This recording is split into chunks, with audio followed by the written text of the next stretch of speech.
Hello everybody, it's Yuki, or Blasted OG, back with another narration video. Today, I bring you 3 stories, and 1 bonus story as well. If you like the bonus story, I will be making that story and all the updates for it in its own video soon. You can also check out the updates to the story at the end of my other videos as they come out. If you like these videos, please like, comment, and subscribe, as I do my best to make these videos and try to make them as high quality as I can with the low quality equipment that I have. Now, without rambling on for too long, because this is almost a minute long intro, please enjoy this video. Thank you very much. Goodbye.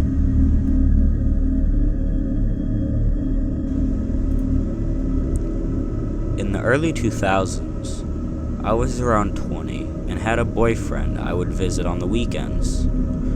I would usually head home around 1 to 2 a.m. if I had to be back home. There were 2 exits that I could take to get to my house. The exit I would hit first was a very desolate spot. If you turned to the right, there was a gas station and dark side roads. And if you turned left, it took you down a dark dirt road for about a mile that came into a small neighborhood. There was no lighting on the road, and it was empty with dirt fields on either side. A boy from my high school died when his friends were off-roading next to the dirt road in a Jeep and it flipped. It was around 2 a.m., super dark night. I exit and turn to the left onto the dirt road. Once the dirt road hits a stop sign, you could continue straight onto the dirt road or make a right into a small neighborhood. This neighborhood led to an area the locals called the Grove. It was large, lots of land with people usually adding mobile homes. The whole neighborhood was basically surrounded by a grove of eucalyptus trees.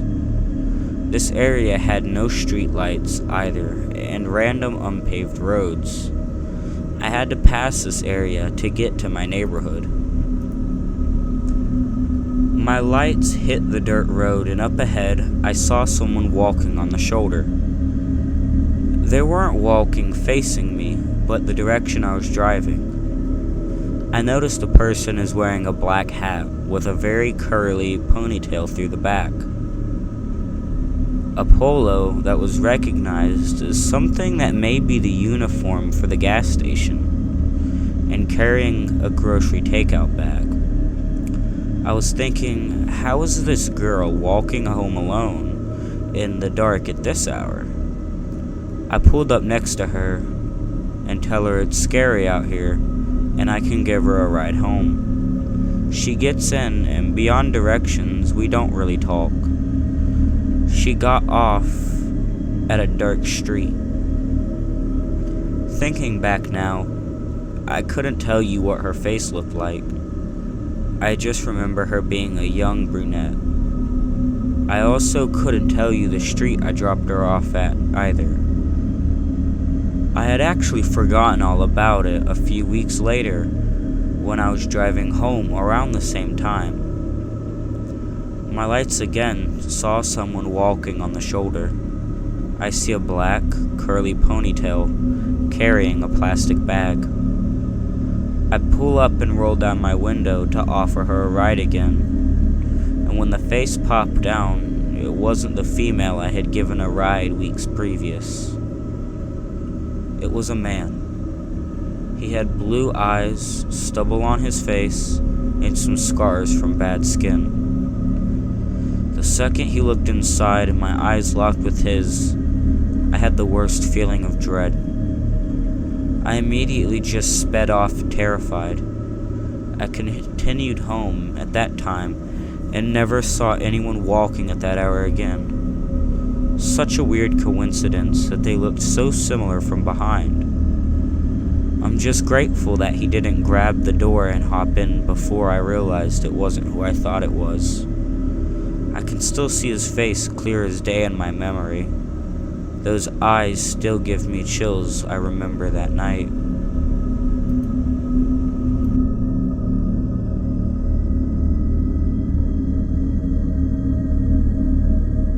Recently, there was an Amber Alert, and my daughter was asking me what that beeping sound was all about. For those who don't know, an Amber Alert goes out when a child is reported missing. If you receive notifications, you know what I'm talking about. The alert will sometimes give information like the victim's appearance as well as the perpetrator, the location of the abduction, make, and model of the vehicle. My phone started beeping one evening while helping my daughter clean her room. An Amber Alert. She asked about it. I gave her a small rundown and that was that. However, it triggered a childhood memory I have, where I believe with all my heart that I was almost kidnapped when I was a kid. To be clear, this isn't a memory that was laying dormant in my subconscious, and this random Amber Alert and talk with my kid caused it to resurface in my mind. This incident is something I've pondered and thought about off and on for years now. I'm a 41-year-old male, by the way. It's just been a while since I've considered the factors and details of the experience, and this recent Amber Alert and talk with my daughter really caused me to pause and reflect on the incident itself once again, and here I am. As a parent, you wonder about these things and do all you can to protect your child, especially when you personally experience something truly scary like this. The occurrence happened when I was just a young kid. My guess is around 7 or 8. I can't be sure, but I think that's a safe estimate based on the fact that much of those early childhood memories aren't there anymore. I do remember my kindergarten experience, which I would have been 5 or 6, and also later grades. So, this incident must have happened sometime later, or after around the ages of 7 and 8. My parents took me to a neighboring city to do some shopping. We lived in a small rural town with not much on offer, so from time to time we would go to this neighboring city about 45 minutes from where we were located. It just had more to offer. They would take me up there for school clothes shopping, out to eat because restaurants were better, and because my mom was a crafter. She loved to make crafts. It was her thing. There were different craft stores and a fabric store she liked going to up there. This specific trip, we went to a fabric store up there. Jo-Ann Fabrics, to be exact. This was a pretty big store. As a little kid, I guess most places seemed big, but no kidding. This was a sizable store. My dad sat out in the car while I went in with my mom. He did that a lot, sit in the car. When there was a store he just didn't want to go in, so I can't blame him there. I can't recall exactly what all my mom was looking for or trying to get in that store that day, but I do remember what section we were in. An area with a bunch of racks with various fabric hangings. Imagine a clothing store with circular fabric racks with clothes hanging around them, and that's pretty much what it's like at this fabric store. Racks of hanging fabrics. I remember this area being slightly towards the beginning of the entrance of the store. As my mom was looking through these racks, I began to wander, though not far. Just kind enough to look around myself. I was probably bored and started wandering around is my guess. But I could still see my mom just up and over a few racks away, so it wasn't like I was on the other side of the store or anything. A random man approached me, and honestly, I can't even remember at what direction he came from. It's just like I was there by myself one minute, and the next, I looked up and saw this guy. It was like he came in fast and out of nowhere. I quickly looked over to where my mom was. She had moved a few racks up and away, but I could still see her. There was a fair bit of distance between my mom and me at this point, so here I am, standing behind some rack of fabric with this older guy, opposite me in the other side of this rack. Then he speaks, "Hey little boy, how you doing there?" I remained silent, because this took me completely off guard. He asked, "Where's your folks at? Are you alone in here?" I stood still and quiet. "Come here," he said. "I got something to show you." At this point, he started advancing towards me, coming around the rack to where I was. I quickly started the other way, but he stopped and started coming around the other way as if to meet me in the middle. I was scared at this moment and became instantly aware that this man seemed dangerous and like he was trying to get a hold of me. "Come here," he barked. I jerked fast to the left, but he did the same. He had this wild gaze in his eyes. Whichever direction I went, he followed. But remember, there's a rack between us. God, I'm so thankful for that rack. After some back and forth movements from me and this man, I finally lock in on my mom and yell, "Mom, help!" You would have thought I screamed bloody murder, it was so loud, but it got my mom's attention. "What's wrong?" she asked. This startled the man, and he looked over his shoulder in the direction of my gaze and confirmed, "Yep, that must be his mother."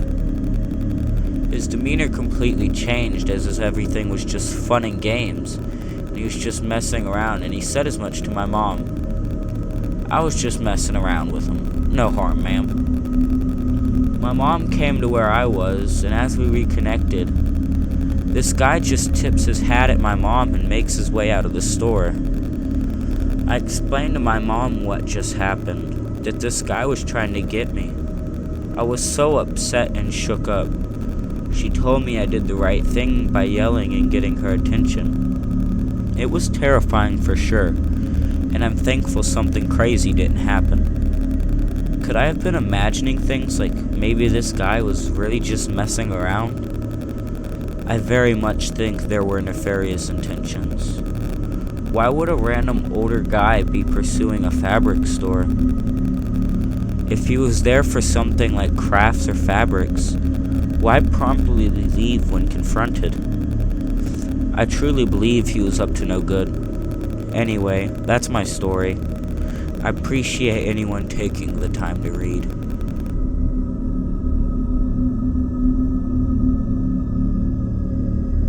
Alright, this next story comes in from a user named 9 Chords on the Let's Not Meet subreddit. This story takes place in the early 2000s in a big city in the US. At the same time, I was in my late teens and was attending a local community college in the city. This college had several campuses spread throughout the city. There was one main campus with a bookstore, a cafeteria, and all of the normal administrative buildings, plus many larger buildings with classrooms, labs, art studios, and etc. The smaller satellite campuses had buildings with classrooms, but no offices for instructors or 9 a.m. to 5 p.m. staff. This meant there was no one to oversee things or be there for technical support, security, or anything like that. This particular satellite campus was sort of secluded, and the area was barren compared to the neighboring streets. Most of the cars that consistently traveled that road were other students who would clear out very quickly. There was really nothing else on that road, so people didn't hang out around that area, and there were no shops or restaurants nearby. There were shuttle buses that ran loops taking students to and from the different campuses. These buses ran every 15 to 20 minutes, so you never had to wait very long for a bus. Also, parking was notoriously difficult and expensive at the main campus, so it was much more convenient to find parking at a satellite campus and ride the buses back and forth between campuses as needed. One feature of these buses is that if you showed your student card, you could ride for free. Otherwise, you paid a fee. Most people were riding as students, so the loading was usually quick. At the time, I lived in a residential area on a hill about 2.5 miles away from one of the satellite campuses. This campus had a free parking lot for students that was a single level and really just a big open area with parking lines on the ground and a chain link fence surrounding it.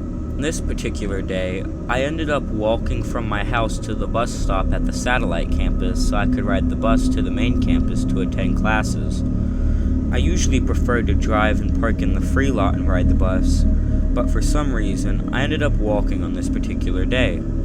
I can't remember if it was because my crappy car wasn't working and needed repairs, my parents took away my keys as punishment, or some other reason. What I do remember is that I had a long day ahead and didn't really want to walk.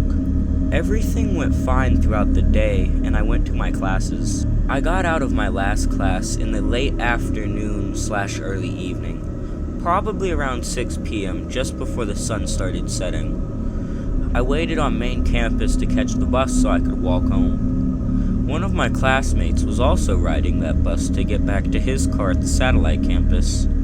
We briefly talked on the bus during the ride. I noticed another student staring at me, but the bus was full, so I thought it must have been a mistake, or maybe he was daydreaming or something. As I continued talking to my classmate, every time I glanced in this guy's direction, he was in the exact same position, just staring at me. When the bus reached the satellite campus, students started unloading, and I said goodbye to my classmate as he walked towards the parking lot, and I headed in the opposite direction towards my house.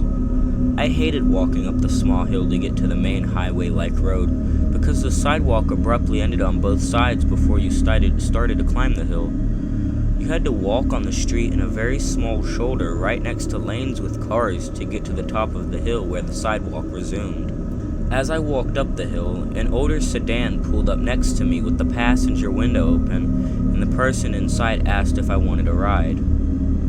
I had taken rides from strangers a handful of times, and I was young and must have felt, to a degree, some invincibility. I didn't think much of it in that moment, and I really didn't like walking along that pseudo-highway to get to the residential streets. I said okay and got in the passenger seat of the car and put my seatbelt on. I hadn't realized until just then, but it was the same guy who was staring at me in the bus. Almost immediately, I regretted my decision to get in the car. I had been sitting in the front seat for probably 10 seconds waiting for him to start driving, but he just idled there on the hill and stared at me. I was very uncomfortable, and it felt like several minutes passed before I said, "The light's green, you can go." He snapped out of his stare for just a moment so he could turn onto the pseudo-highway. He didn't really say anything or ask what direction he should go. It seemed that as soon as he accelerated to make the turn, he slowed down to at least 10 miles below the speed limit. As he drove, his head was turned in my direction, and his eyes were fixed on me. He wasn't paying attention to the road at all, and I remember actually being worried we were going to get into an accident because the car started drifting into oncoming traffic. He corrected his drifting before anyone started honking at him. Just then, we approached the turn to go up another hill into the residential neighborhoods where I lived. I told him, "You can turn left here," put his blinker on and made a slow turn to the left. He crept up the hill as he turned his head back in my direction. I had been internally panicking since we took off, and knew I needed to get out of that car. I began thinking about how I was going to prevent him from following me as I hurried back to my house. We got to the top of the hill, and his expression changed as though he was asking where he should go without actually saying anything. I paused for a moment and told him, "You can let me out here. This is good." I was half expecting him to ignore my request and keep driving. I remember my senses were heightened, and I anticipated an impending transition to fight or flight mode. Surprisingly, he almost completely stopped the car, and I had already unbuckled my seatbelt and had my backpack in my lap. I swung the car door open and hopped out the car. I quickly made it to the sidewalk and debated as to what I should do. I didn't want to lead him back to my house, and I wasn't close enough to any neighbors I knew whose houses I could hide out in. I don't know why I did this, but I just stood there on the sidewalk as he stared at me, and I stared right back at him. I wasn't going to make a move first. I believe he was just waiting for me to take off towards my house so he could follow me. I don't know how long we were stationary for, but it felt like forever. Then, he broke his stare and turned right at the four-way stop sign. I continued to stand in the same place as I watched his car fade off into the distance. When I could no longer see him, I briskly walked to my house, about 3/4 of a mile away in the opposite direction. I made it to my street and quickly entered my fenced backyard through a gate and hurried to the back door. I was extremely lucky to have made it home safely, and thankfully, I never saw him again. Something that deeply disturbed me is that I don't remember him ever blinking. Hello everybody, I'm back. I hope you enjoyed these stories tonight, and I hope you enjoy this bonus story I have coming up right now. Remember to like, comment, and subscribe if you liked this video. Thank you very much. Here's the bonus.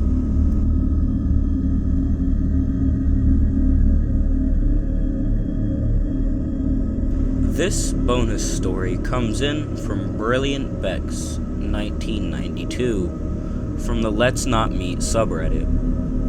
Someone is watching me.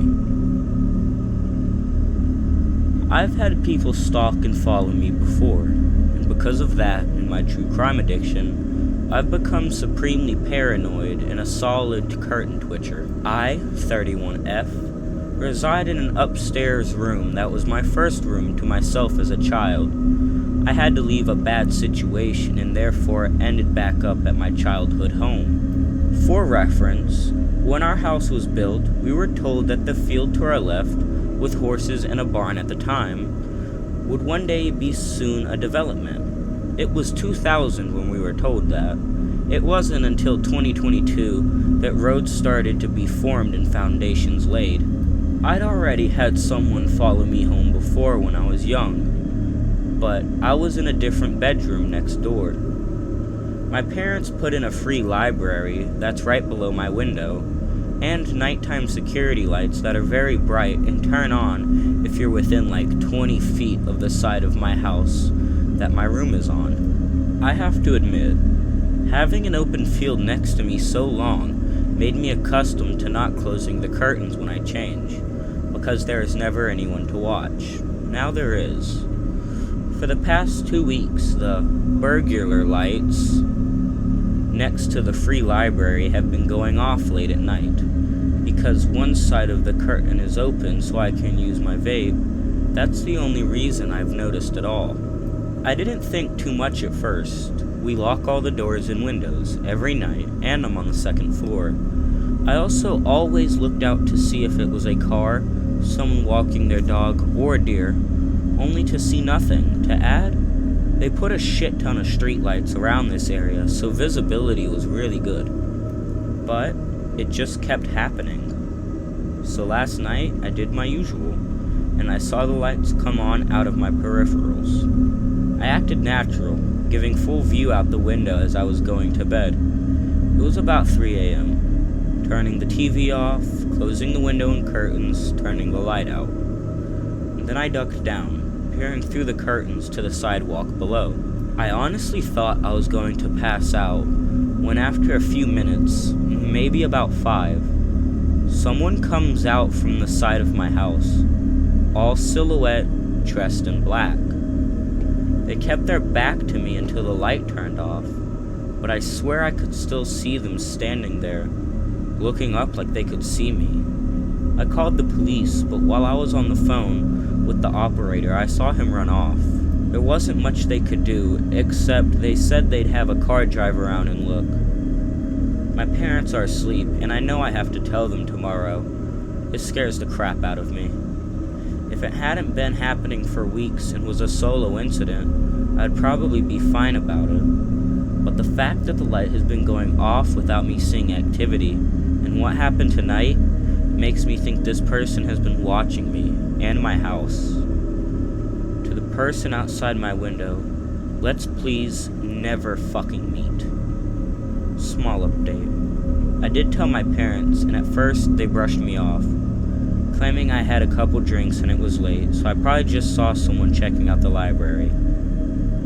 Then I had another conversation about it with just my dad, who said there had been reports the last couple weeks of car break-ins, and since my car is parked on the side of the street right outside my window, Maybe they were trying to break into it. I pointed out that if he was trying to get into my car, why was he pressed up against the house where he wasn't visible from my window? And why did he at no point go towards my car?